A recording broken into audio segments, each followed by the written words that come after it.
অবিশ্বাস্যভাবে তারেক জিয়ার সিলেট সফর, সিলেট থেকে নির্বাচনী প্রচারণা শুরু করা পুরোপুরি ব্যর্থ। নির্বাচনী প্রচারণার শুরুতেই ডাব্বা মারলেন জনাব তারেক জিয়া। বিএনপির আলামত ভালো না। বিএনপি যে আগামী নির্বাচনে পরাজিত হবে এবং তাদের প্রত্যাশার বাইরে কম সিট পাবে, ভয়ানকভাবে পরাজিত হবে, তার আলামত নির্বাচনী প্রচারণার শুরুর দিনেই স্পষ্ট হলো। তারেক যে সিলেটে গেছেন এটা কোনো ইস্যুই না, জনগণের মধ্যে কোনো সাড়া নেই। বরং তারেক যে সিলেটে যেতে পারবেন কি পারবেন না এটা নিয়েও সন্দেহ হচ্ছিল যে সিলেটের জনগণ তাকে অ্যালাউ করবে কি করবে না। কারণ সিলেট সফর ক্লিয়ার করতে সিলেট শাহজালাল বিজ্ঞান ও প্রযুক্তি বিশ্ববিদ্যালয়ে নির্বাচন, ছাত্র সংসদ নির্বাচন বন্ধ করিয়ে দেওয়ার মতো ভিন্ন ঘটনা ঘটিয়েছেন তারেক জিয়া নিজে। এজন্য সিলেটের জনগণ তারেক জিয়ার উপর ক্ষুব্ধ ছিল, যার ফল আমরা দেখেছি। সিলেটে জনসভা করেছেন, হওয়ার কথা ছিল যেহেতু প্রথম জনসভা, তারেক রহমান আসার পরে এই প্রথম জনসভা। ৩০০ ফিটে যেটা হয়েছিল ওটা জনসভা না, ওটা ছিল সংবর্ধনা অনুষ্ঠান। কিন্তু এটা হচ্ছে পরিকল্পিত দলের সর্বশক্তি প্রয়োগ করে নির্বাচনী প্রথম জনসভা, কিন্তু ফ্লপ।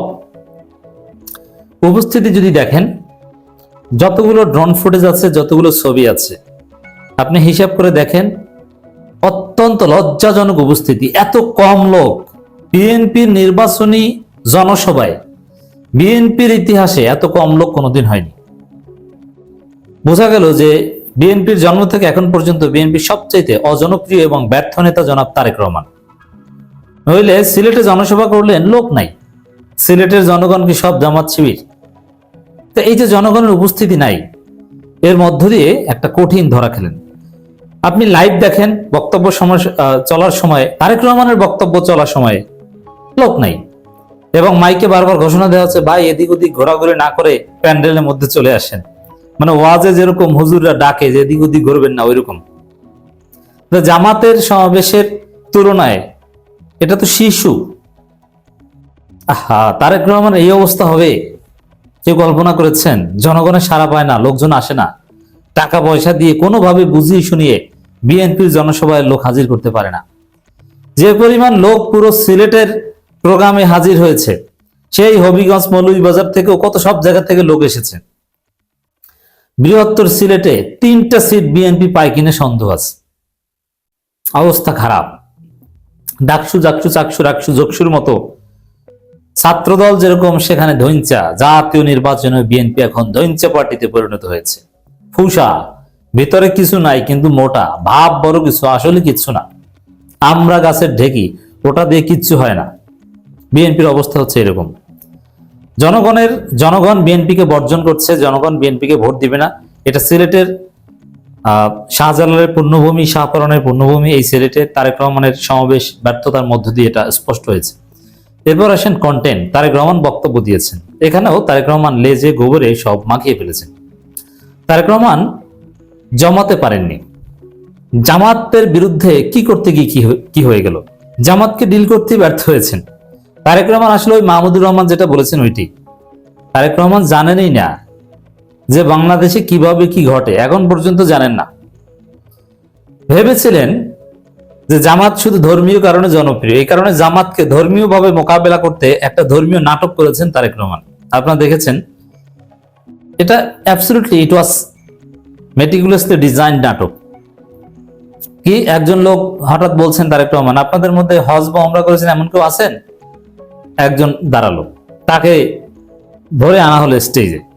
তারপরে তাকে জিজ্ঞেস করছেন আপনার নাম কি? অমুক। অমুককে কিছু প্রশ্ন করেছেন, উত্তর ধর্মীয় প্রশ্ন। ক্ষমতার মালিককে? অমুক তমুক। জান্নাতের মালিককে? জাহান্নামের মালিককে? ইত্যাদি ইত্যাদি বলেছে। এখন এই নাটক করতে যেও তারেক রহমান লেজে গোবরে মাখিয়ে ফেলেছেন। এখন এটা নাটক যে তার প্রমাণ হচ্ছে ওই যে লোক, এই লোক দাঁড়াবে, আবার ওই লোক স্টেজ উঠবে, এইটা বলবে, ওটা সব ঠিক করা ছিল।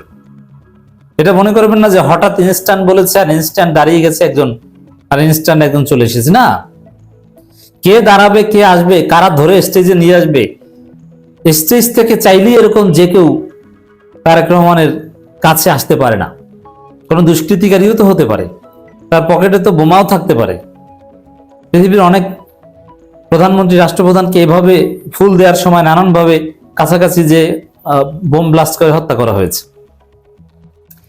এখন ওই লোক আসবে, এটা সবকিছু পরিকল্পিত ছিল, কারা নিয়ে আসবে সবকিছু ডিজাইন ছিল, দেখলেই বোঝে এত স্বল্প সময়ের মধ্যে এরকম কে হজ ওমরা করেছেন আর দৌড়ে চলে আসবে আর প্রশ্ন উত্তর দিবে মুহূর্তের মধ্যে, না এত সোজা না। ওরা পুরোপুরি ইট ওয়াজ আ ড্রামা। কিন্তু জান্নাতের মালিককে, জাহান্নামের মালিককে এটা সাধারণত প্রশ্ন করা হয় না। আর এই নাটক আরো নানান কথাবার্তা বলেছেন যে একটি দল জনগণকে ঠকিয়ে শিরিকের দিকে নিয়ে যাচ্ছে। আবার জামাত নিয়ে আরো মজার মজার কথা বলার চেষ্টা করে, মানে জামাতকে এখানে পুরোপুরি ধর্মীয় ভাবে তারেক রহমান জবাব দেওয়ার চেষ্টা করছেন। ভুল এই জায়গাটায়, তারেক রহমান জানেনই না যে বাংলাদেশে কি ঘটে। আমি আসছি, একটি রাজনৈতিক দলের কার্যকলাপ নিয়ে নাউজুবিল্লাহ বললেন তারেক রহমান, নাউজুবিল্লাহ তারা শিরক করাচ্ছে। এখন এই শিরক, জান্নাতের মালিককে, জাহান্নামের মালিককে, ক্ষমতার মালিককে জামাত শিরক করছে, এইসব কথাবার্তা কেন বলছে? ওই যে ভুল আন্ডারস্ট্যান্ডিং থেকে তারা ভেবেছিল যে জামাতের জনপ্রিয়তা শুধু ধর্মীয় কারণে না, জামাতের জনপ্রিয়তা সবচেয়ে স্মার্টলি তারা গুড গভর্নেন্স থেকে শুরু করে স্মার্ট একটা রাষ্ট্র উপহার দিতে পারবে, কল্যাণ রাষ্ট্র প্রতিষ্ঠা করবে। এই কারণে জামাত সৎ এবং যোগ্য, সবচেয়ে স্মার্ট। জামাত সুন্দর, শিবির ইসলামের স্মার্ট, মেয়েরাও পছন্দ করে, মেয়েদের ক্রাশ, সুন্দরী নারীরা জামাত করে। অতএব শুধু ধর্মীয় কারণে না, অবশ্যই ধর্মীয় কারণ আছে, ধর্মের ঊর্ধ্বে জামাতের গ্রহণযোগ্যতা। হ্যাঁ, তারেক রহমান ধর্মীয় ভাবে ডিল করছেন। এই যে বলছেন যে একটি দল শিরক করছে, শিরক কি তারেক রহমান বুঝেন? আমি জিজ্ঞেস করবো মা না শিরক, একটা লাইন বলতে পারবো না শিরককে। শিরক কত প্রকার? এতেকাদি শিরক আর আমলি শিরকের মধ্যে পার্থক্য কি? কিচ্ছু বলতে পারবে না। শিরক কখন হয়? যে শিরক করে তাকে কি মুশরিক বলা যাবে, না তার কাজটাকে শিরকি কাজ বলতে হবে? মা হুকমুশ শিরক কিচ্ছু বলতে পারবে না, শিরক বুঝে না। অথচ তারেক জিয়া নিজেই শিরক করে গিয়েছে। তিনি বিভিন্ন মাজার টাজারে গিয়ে যে সব কাজ করেছেন সিলেটে, যে আমি দেখেছি টেলিভিশনে, যেটা সুস্পষ্ট শিরক। খালেদা জিয়ার কবরকে কেন্দ্র করে, জিয়াউর রহমান কবরকে কেন্দ্র করে যা করে ওটা শিরক। সকাল সন্ধ্যা শিরক করে, নির্বাচনী প্রচারণা শুরু করেছে এক শিরকের মাধ্যমে। ইমান নষ্ট হবে এরকম শিরক। ইমান ভঙ্গের কারণ কি তারেক রহমান এক লাইন বলতে পারবে? নিজে শিরক করে, জামাতের দিকে ইঙ্গিত করে বলে শিরকের দিকে নিয়ে যাচ্ছে, তারপর বলে নাউজুবিল্লাহ। এর মানে জামাতের সুপ্রিমেসির জায়গায় তো তারেক রহমান জানেন না। তো জামাতকে এইসব ধর্মীয় কথাবার্তা বলে তো লাভ নাই।